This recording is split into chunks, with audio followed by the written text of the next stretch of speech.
Hey there, Margie Bryce here, bringing you the Crabby Pastor podcast. And I don't think you're going to be too surprised to know that it's too easy today to become the Crabby Pastor. Our time together will give you food for thought to help you be the ministry leader fully surrendered to God's purposes and living into whatever it takes to get you there and keep you there. So we're talking about sustainability in ministry.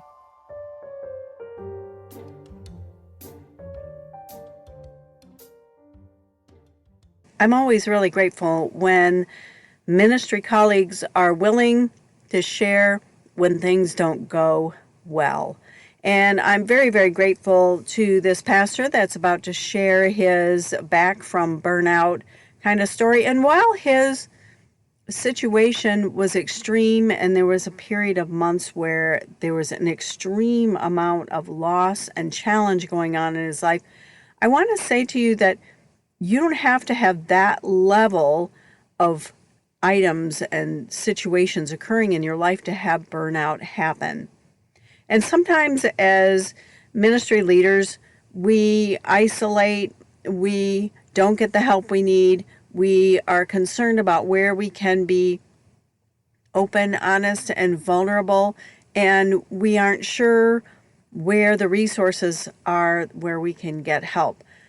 So I'm hoping that Pastor Pat's story here will prod you to get the help that you need and maybe consider resources, consider who you might speak with, friends, colleagues, supervisors.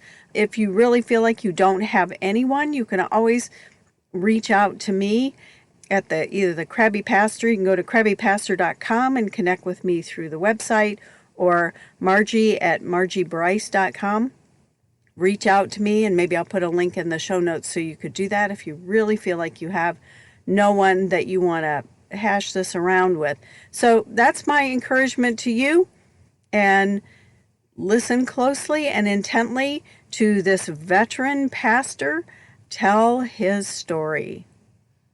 In this episode of the Crabby Pastor podcast, I am here with Pastor Pat Robbins at Brown City United Methodist Church, and he has so graciously offered to share his story, to talk about the kinds of things that he experienced as he approached burnout and then where he is at now. And I'm very thankful, Pat, that you're willing to come on here, that you're willing to share, always with the hope that other people will come away with something for their toolbox. Yes, I agree. Yes. My pleasure.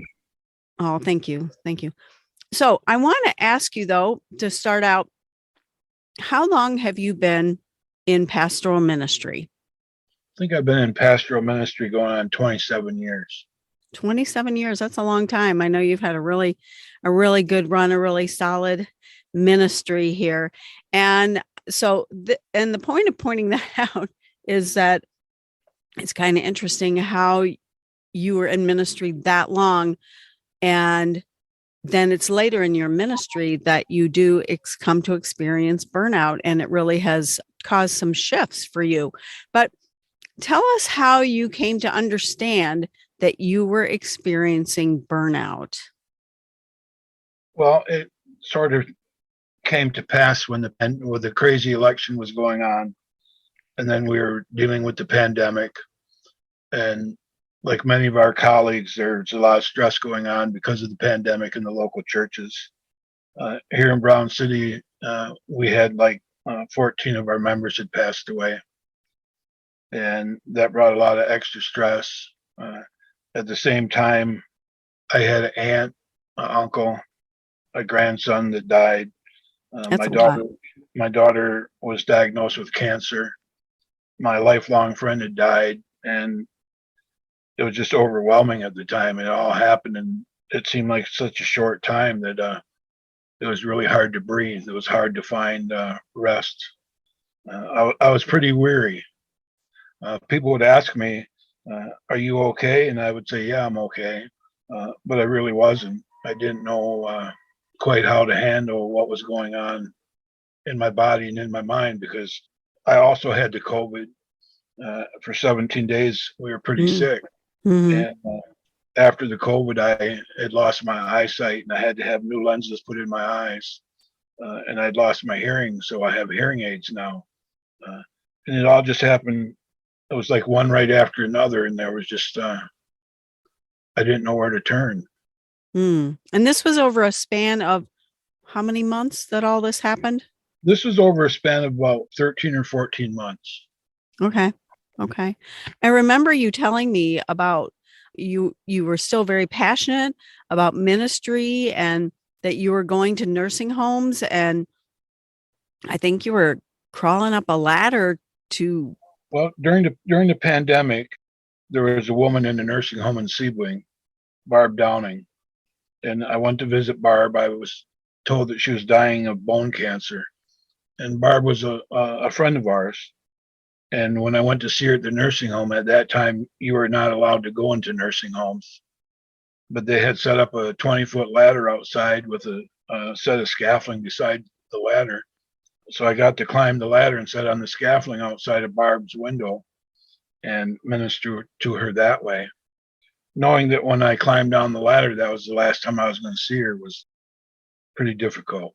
But yes. I thank God for the time that I was able to spend with her and touch her hand through the screen and pray with her. I am forever grateful for that opportunity. You sound like you did some amazing ministry during that time in your church. You were still, by all accounts, looking pretty strong through COVID, and you're in a small rural town, but you were having some successful ministry. So it would look good, pretty respectable on paper, right? It looked good on paper.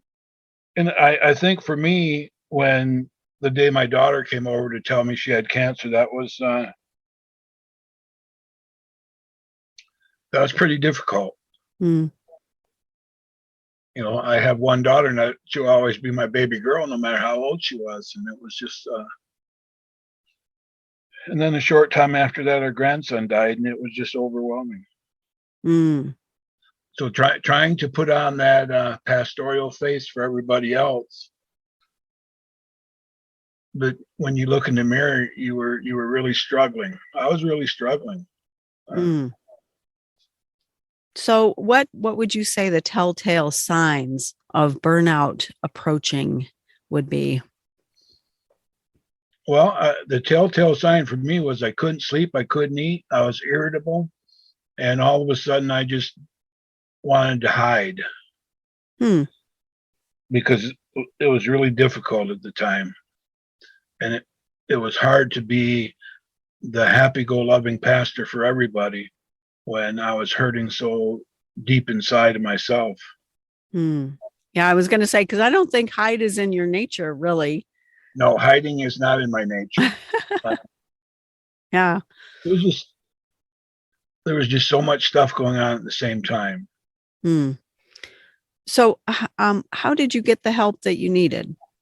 Well, you know, I thank God for the District Board of Ordained Ministry. I'm a local pastor. Each year we go before the District Board of Ordained Ministry. And the day of my Zoom meeting with the district board, I think pretty much everybody on the committee could see that I was weary. And at some point in our conversation, somebody had mentioned taking a sabbatical time, which I really never heard of that before. I didn't know that there was such a thing available. You never heard of a sabbatical before? No, I didn't know that there was such a thing. Oh. The district board said, well, we need to talk to the superintendent. So I'm assuming after I was done with my Zoom meeting with them, they contacted the superintendent, because Reverend Heiss called me that afternoon. It was like 3 days later, I was on a 6-week sabbatical, which in all my years of ministry was one of the biggest blessings that I experienced. So were you the kind of pastor then that made sure you took all of your vacation time every year before? No, not usually. No? Didn't really worry about taking the day off. Didn't always take the vacation. Would put family things aside to do church things. Everything came before my wife and we were church. I think one of the things I've learned through this whole process is that I need to take care of me first.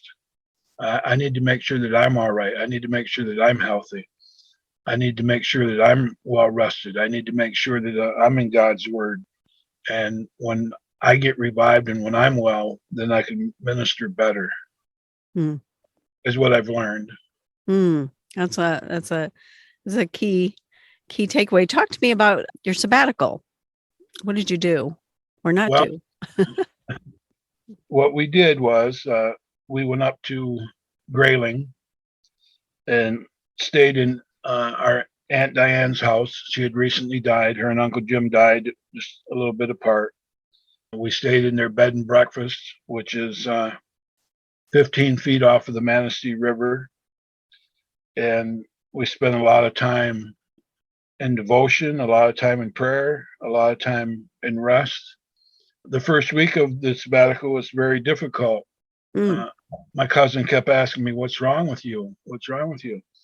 Well, for the first time in my ministry, I was to do nothing. I was to rest, and my wife and I were to take care of ourselves. And up until that point, I wasn't very good at that. I wasn't very good at taking care of myself. I always wanted to take care of everybody else.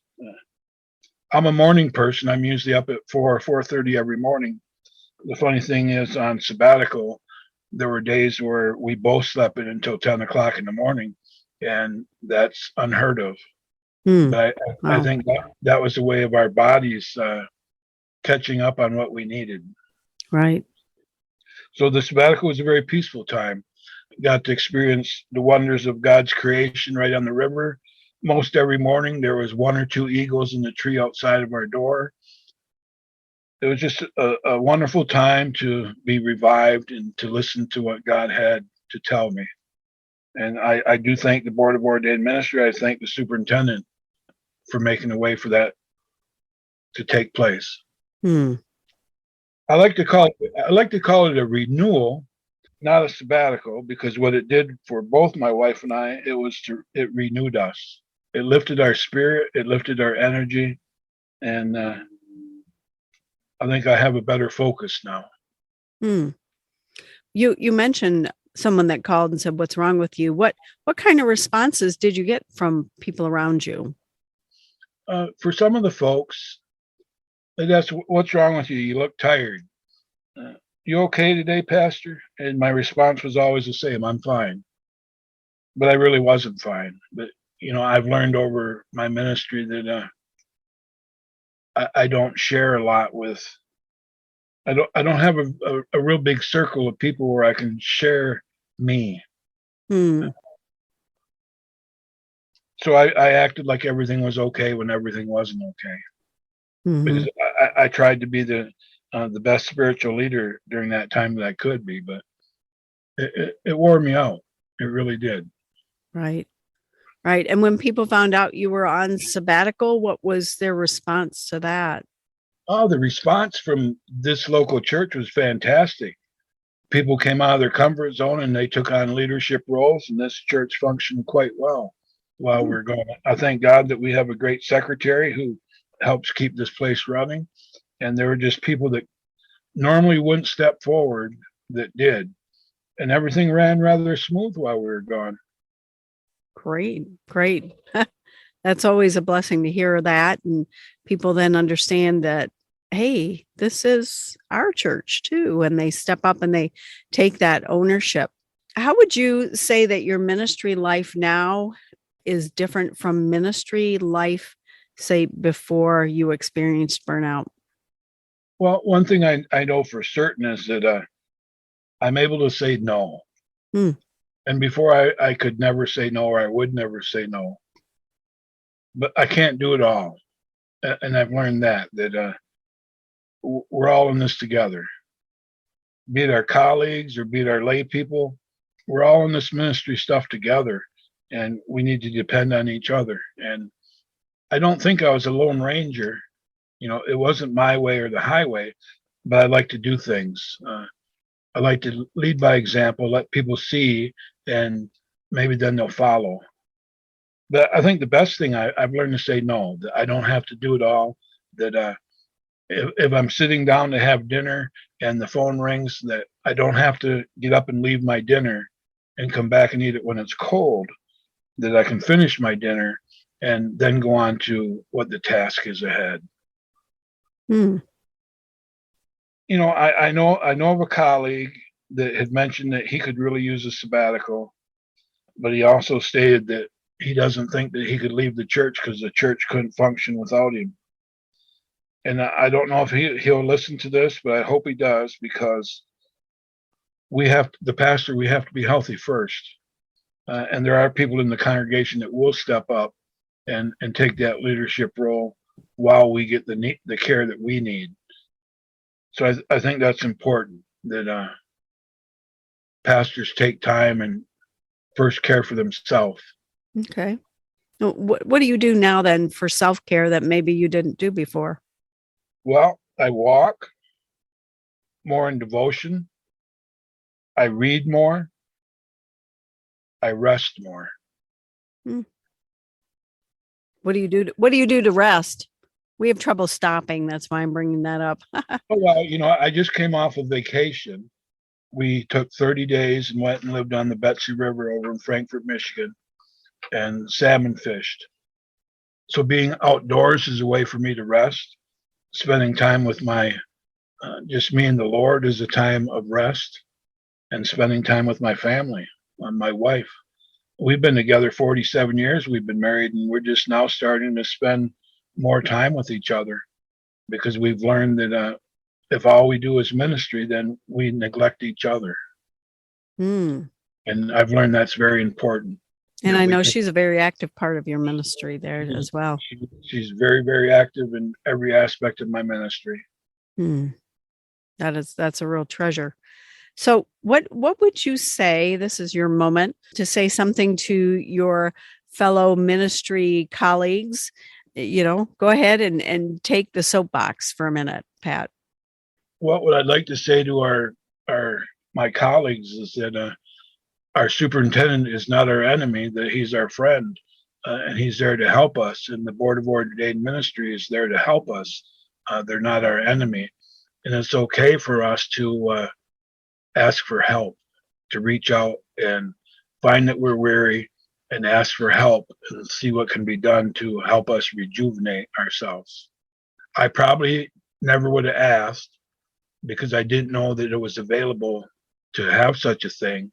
But I thank God that my colleagues saw the weariness and mentioned it first, because Karen and I got the blessing of that time away. Great. Well, I really appreciate. Do you want to add anything else to what we've chatted? I really do appreciate your sharing this. When I heard your story of what those 13 months were like, I just, wow, that's a lot. And you don't have to be pressed all the way against the wall like you pretty much were, to seek routine self-care, to seek a sabbatical. I think in some denominations, I think ours, you're eligible every 7 years ish. There's a criteria. So if you have served that many years, you are eligible to take a sabbatical. And that's just a wonderful resource. And I still am shocked that you had been in ministry that long and was unaware that one last reminder from the crabby pastor is it can happen. It absolutely can happen. Well, thank you so much for sharing your story and giving us a glimpse into how you can go through burnout and then come back out on the other side in a better place. Because I know ministry is going well for you right now, isn't it? Yes, it is. Things are well.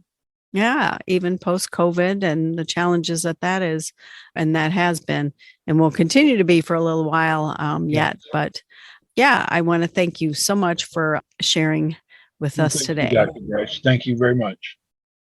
Have a blessed day. Okay, you too.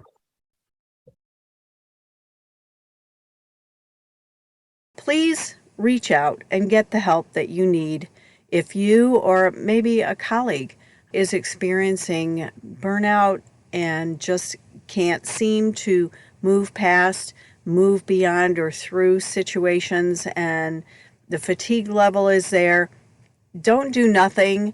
Don't just think that an afternoon is going to take care of it.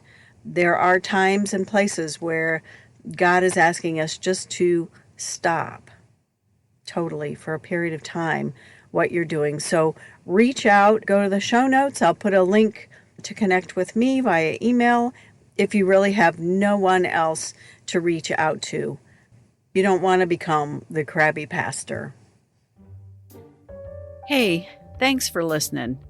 It is my deep desire and passion to champion issues of sustainability in ministry and for your life. So I'm here to help. I stepped back from pastoral ministry and I feel called to help ministry leaders create and cultivate sustainability in their lives so that they can go the distance with God and whatever plans that God has for you. I would love to help. I would consider it an honor. And in all things, make sure you connect to these sustainability practices, so that you don't become the crabby pastor.